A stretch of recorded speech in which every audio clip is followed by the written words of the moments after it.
Hi hello. ഒരു exam എഴുതി ക്ഷീണമാണ് കേട്ടോ നിങ്ങൾ എൻ്റെ മുഖത്ത് കാണുന്നത്. ആക്ച്വലി ഞാൻ വീട്ടുകാർക്ക് വേണ്ടിയിട്ട് വെയിറ്റിംഗ് ആണ്. പരീക്ഷയൊക്കെ കഴിഞ്ഞ് എല്ലാ പിള്ളേരും പോയിട്ട് ഞാൻ അവിടെ തന്നെ നിൽക്കുമായിരുന്നു കേട്ടോ. കാരണം എന്നെ വിളിക്കാൻ ആ വീട്ടുകാർ വന്നില്ല.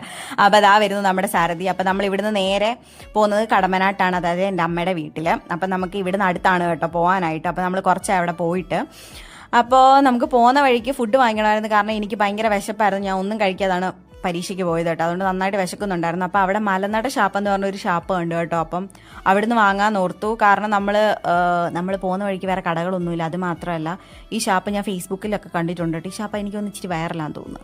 പിന്നെ ഞാൻ അവിടെ ഉള്ള പച്ചപ്പും ഹരിതാപവും ഒക്കെ വീഡിയോ എടുത്ത് ഗൈസ്. ഇത് ഞാൻ പുതിയതായിട്ട് എടുത്ത ടോപ്പാണ് കേട്ടോ. ഫ്ലിപ്കാർട്ടിൽ നിന്ന് 300 സംതിങ്ങേ ഉള്ളൂ. കൊള്ളാം, അത്യാവശ്യം കൊള്ളാം. പിന്നെ നമ്മൾ അമ്മയുടെ വീട്ടിൽ ചെന്നു, ചായയൊക്കെ കുടിച്ചു. പിന്നെ ഇതെൻ്റെ മാമൻ്റെ മോൾ അറേഞ്ച് ചെയ്ത് വെച്ചേക്കുന്നതാണ് കേട്ടോ. അപ്പോൾ ഇതെൻ്റെ ഇളയ മാമൻ്റെ വീടാണ്. അപ്പോൾ ഇളയ മാമൻ്റെ പേര് ബാബു എന്നും മാമിയുടെ പേര് മഞ്ജു എന്നുമാണ്. ഇതവരുടെ മക്കൾ. ഇത് അനന്തുവിൻ്റെ കുഞ്ഞിലത്തെ ഫോട്ടോയാണ്, ഭയങ്കര ക്യൂട്ടായിട്ടുണ്ട്. ഇത് ആനന്ദ് വളർന്ന് വലുതായി. മറ്റേത് ആര്യാണ് കേട്ടോ. ഇതെൻ്റെ മാമൻ്റെ ഇളയ മോളാണ്. ആൾക്ക് യൂട്യൂബ് ചാനലൊക്കെ ഉണ്ട്.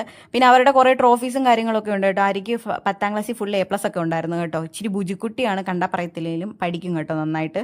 പിന്നെ ഇത് ഈ കുതിരയുടെ പേര് റാണി എന്നാട്ടോ. ഇതെൻ്റെ മാമൻ വളർത്തുന്ന കുതിരയാണ് കേട്ടോ.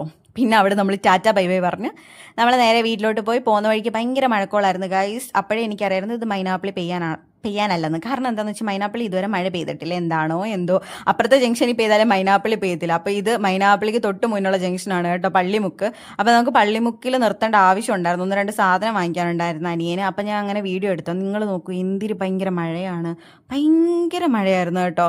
സത്യത്തിൽ ഞാൻ അത്ഭുതപ്പെട്ടു പോയി. കാരണം എനിക്കറിയായിരുന്നു മൈനാപ്പിളി പെയ്യത്തില്ലെന്ന്. അങ്ങനെ പിന്നെ നമ്മൾ അവിടുന്ന് നേരെ പോയി. നമ്മൾ സ്ഥിരം വാങ്ങുന്ന ഒരു അണ്ണനുണ്ട്, ആലിസണ്ണൻ്റെ അടുത്തുനിന്ന് മീനൊക്കെ വാങ്ങിച്ച് നമ്മൾ കാറിൻ്റെ ഡിക്കി കൊണ്ടുവെക്കുകയാണ്. ഇത് മൈനാപ്പിളി ജംഗ്ഷനാണ്. നിങ്ങൾ ആ തറ നോക്കി, ഇച്ചിരി നനഞ്ഞിട്ട് പോലും ഇല്ല. അപ്പോൾ നമ്മുടെ കാറിൻ്റെ ബാക്കിൽ നമ്മൾ ചെറിയ ബക്കറ്റ് വാങ്ങിച്ച് വെച്ചിട്ടുണ്ട് കേട്ടോ. അതിനകത്താണ് മീൻ വെക്കുന്നത്. ഇത് എൻ്റെ അമ്മ കണ്ടുപിടിച്ച പുതിയ ടെക്നിക്കാണ് ഗൈസ്, എല്ലാവർക്കും അറിയായിരിക്കും. അത് കഴിഞ്ഞ് പിന്നെ നമ്മൾ നേരെ വീട്ടിലോട്ട് പോയി. വീട്ടിലോട്ട് ചെന്നപ്പോൾ തന്നെ അവിടെ മഴയും പെയ്തിട്ടില്ല, വെള്ളവും ഇല്ല, ഒന്നുമില്ല. അപ്പോൾ ഓക്കെ, ബൈ.